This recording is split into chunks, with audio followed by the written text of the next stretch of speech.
suis très contente de vous recevoir sur une nouvelle vidéo de Parents Atypiques.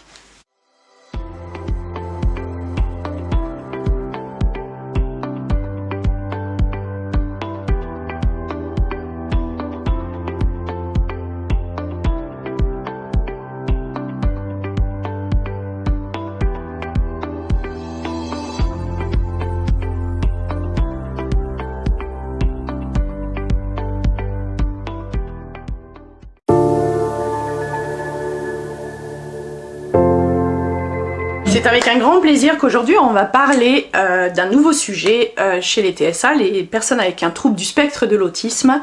C'est la solitude. Est-ce qu'elle est subie? Est-ce qu'elle est voulue?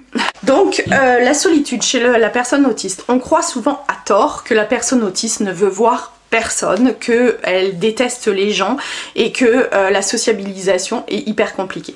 C'est pas parce que la personne autiste a des problèmes justement dans les interactions sociales et dans la communication ou dans la communication qu'elle n'a pas envie de se faire des amis. Et non, effectivement, c'est une idée reçue parce que la plupart ont vraiment envie de se faire des amis et c'est quelque chose de parfois très compliqué. Elle a besoin aussi d'avoir des temps où elle se retrouve toute seule, un peu dans sa bulle comme on dit, pour pouvoir recharger ses batteries et pour pouvoir lâcher un peu prise et se reposer. Ça veut pas dire effectivement que c'est un état qu'elle garde tout le temps.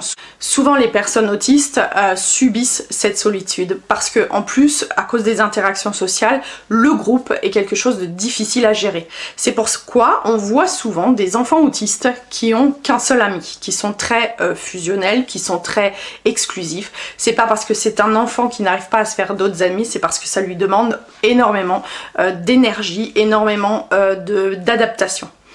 Donc vous l'aurez compris, c'est encore une fois des idées reçues. La personne autiste aime avoir des amis, elle aime le lien social, seulement elle a des difficultés dans ce lien social.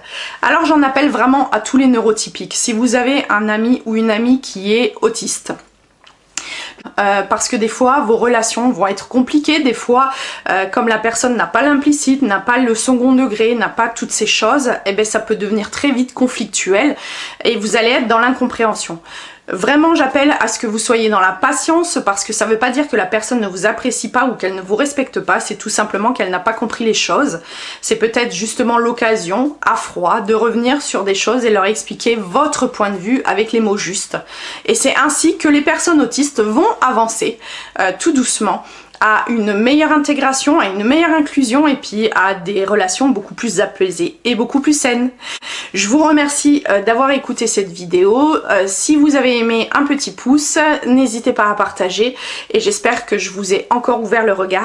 Je vous embrasse, à très bientôt les parents atypiques.